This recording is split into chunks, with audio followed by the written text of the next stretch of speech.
Sir, భారత వాణిజ్య నౌకలపై America దాడి చేసింది. ఈ దాడిలో ముగ్గురు భారతీయుల్ని బలిగొంది అమెరికా. ఒమన్ తీరానికి చేరువలో భారతీయ నౌకలపై 4 రోజులలో అమెరికా నౌకాదళం చేసిన 3వ దాడి ఇది. వాణిజ్య నౌకలపై దాడులు తీవ్ర విచారకరమంటూ ఈ విషయాన్ని వాషింగ్టన్ దృష్టికి తీసుకువెళ్లామని భారత్ కూడా పేర్కొంది. దాడులు ఆపేయాలంటూ డిమాండ్ చేసింది. సార్, అది భారతీయ వాణిజ్య నౌకలు కాదనుకుంటాను.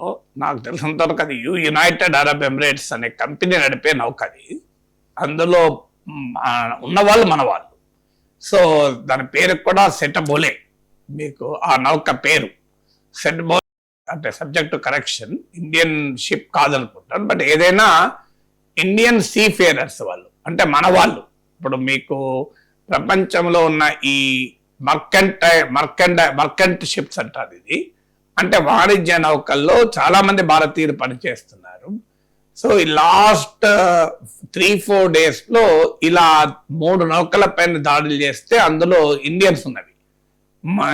అంతకుముందు 24 మంది ఉన్న వాటి మీద దాడి చేస్తే వాళ్ళు కాపాడబెట్టారు. ఇప్పుడు ఇందులో ఈ సెట్బోలేస్ అనే నౌక పైన, అది యుఏఈ కంపెనీ ఓనర్ దానికి.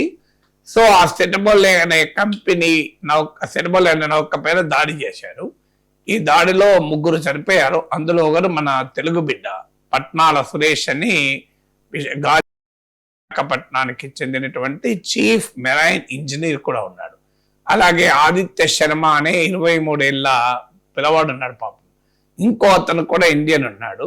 సో మనకు తెలుగు కనెక్షన్ ఏంటంటే మన పట్నాల సురేష్ కూడా ఈ అమెరికా నౌకాదళం చేసిన దాడిలో మనవాడు కూడా చనిపోయాడు అన్యాయంగా, చీఫ్ మెరైన్ ఇంజనీర్ అతను. సో ఆ కుటుంబాలకు మన సంతాపం ప్రకటించడంతో పాటు ఇది ఇంతకన్నా దుర్మార్గం ఇంకోటి కాదు. ఎందుకంటే అవి మర్చెంట్ షిప్స్. ఫస్ట్ పాయింట్ అంటే వాణిజ్య నౌకలు, అందులో ఏమీ ఆయుధాలు లేవు, అందులో మిసైల్స్ లేవు, అవి అన్ఆర్మ్డ్ షిప్స్. మీకు law of convention and seas అని చట్టం ఉంది, అంతర్జాతీయ international law on convention of seas అని. సో ఈ చట్టం ప్రకారము ఒక అనార్మ్డ్ షిప్ పైన నువ్వు దాడి చేయకూడదు. సో ఇది అనార్మ్డ్ షిప్, అందులో ఏం మిసైల్స్ లేవు, ఆయుధాలు లేవు.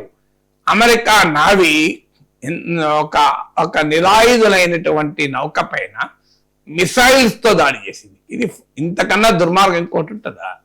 రెండవది, అదేమి అమెరికా శత్రు దేశానికి సంబంధించింది కాదు. అది యుఏఈ కంపెనీ ఓనరు, ఇండియన్స్ ఉన్నారు అందులో. ఈ యుఏఈ కానీ ఇండియన్స్ కానీ ఎవరు కూడా అమెరికాకు శత్రువులు కామనం. అంటే అమెరికా మిత్రులకు సంబంధించిన నౌకలను కూడా మేము ఇలా ధ్వంసం చేస్తాం. ఇది రెండవ తప్పు. మూడో తప్పు ఏంటంటే అమెరికా చెప్తున్న కాకమ్మ కథలు. ఇది ఇరాన్ ఆయిల్ కలిగి ఉంది అని క్లియర్ గా యుఏఈ ఓనర్ క్లియర్ గా చెప్పారు. ఇందులో ఏది ఇరాన్ ఆయిల్ ఏమీ లేదు, సంబంధమే లేదు ఇరాన్ కు. అది ఇరాన్ నుంచి రావడము లేదు, ఇరాన్ కు పోవడము లేదు. ఇది మూడవది. నాలుగవది ఏంటంటే అమెరికా ఇంకో కాకమ్మ కథ ఏం చెప్తోంది అంటే, మేము లొంగిపోమ్మని అన్నాము, అయినా వినకుండా వాళ్ళు వ్యవహరించారు అంటున్నారు. వినకుండా ఏం వ్యవహరించారు? వాళ్ళు ఏమైనా ఆయుధాలు ప్రయోగించారా? సో క్లియర్ గా అమెరికాకు దీనిపైన మిసైల్ అటాక్ చేయాల్సిన అవసరమే లేదు. అమెరికన్ నావీ ఓవర్ పవర్ చేసి ఆ పడవను క్యాప్చర్ చేసుకోవచ్చు.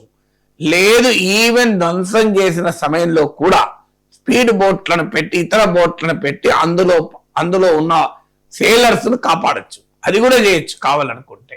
నీకు నిజంగానే అటాక్ చేయాలి అని అనిపిస్తే ఆ సేలర్స్ వాళ్ళ ఆయుధాలు వాళ్ళు అనామడు కదా, వాళ్ళను సురక్షితంగా వేరే బోట్లకు ఎక్కించి నువ్వు కనీసం అటాక్ చేయాలి కదా. పోనీ నిజంగానే అది అటాక్ చేయాలనుకుంటే. సో ఏ రకంగా చూసినా కూడా ఇది ఇంతకన్నా అన్యాయం ఏమీ లేదు. అంటే ఇది ఒక అమెరికా దురహంకారం, మేము ఎవరినైనా అటాక్ చేస్తామని. అది వార్ జోన్ లో లేదు. ఇంకో పాయింట్ కూడా ఉంది, పోనీ వార్ జోన్ లో ఉందా అంటే వార్ జోన్ లో లేదు. అసలు కాల్పుల విరమణ ఉన్న సమయం అది. నావల్ బ్లాకేడ్ ఉందని చెప్పి మేము అటాక్ చేస్తామంటే నీ ఇష్టమా? అంటే మీ ఇంత కండకావరమా అమెరికన్ నేవీకి? అంటే మీ యొక్క ఫ్రెండ్లీ కంట్రీ, ఇది ఫ్రెండ్లీ దేశము, మీకేమి హాని తలబెట్టిన దేశం కాదు భారతదేశం. మీ మిత్ర దేశమైన యుఏఈ నుంచి వెళ్తోందని మరి ఆ షిప్ అని ఎందుకు దాడి చేశారు? అందువల్ల ఖచ్చితంగా మనం ఇండియన్ గవర్నమెంట్ డిప్లొమాటిక్ గా రైజ్ చేసింది అబ్జెక్షన్.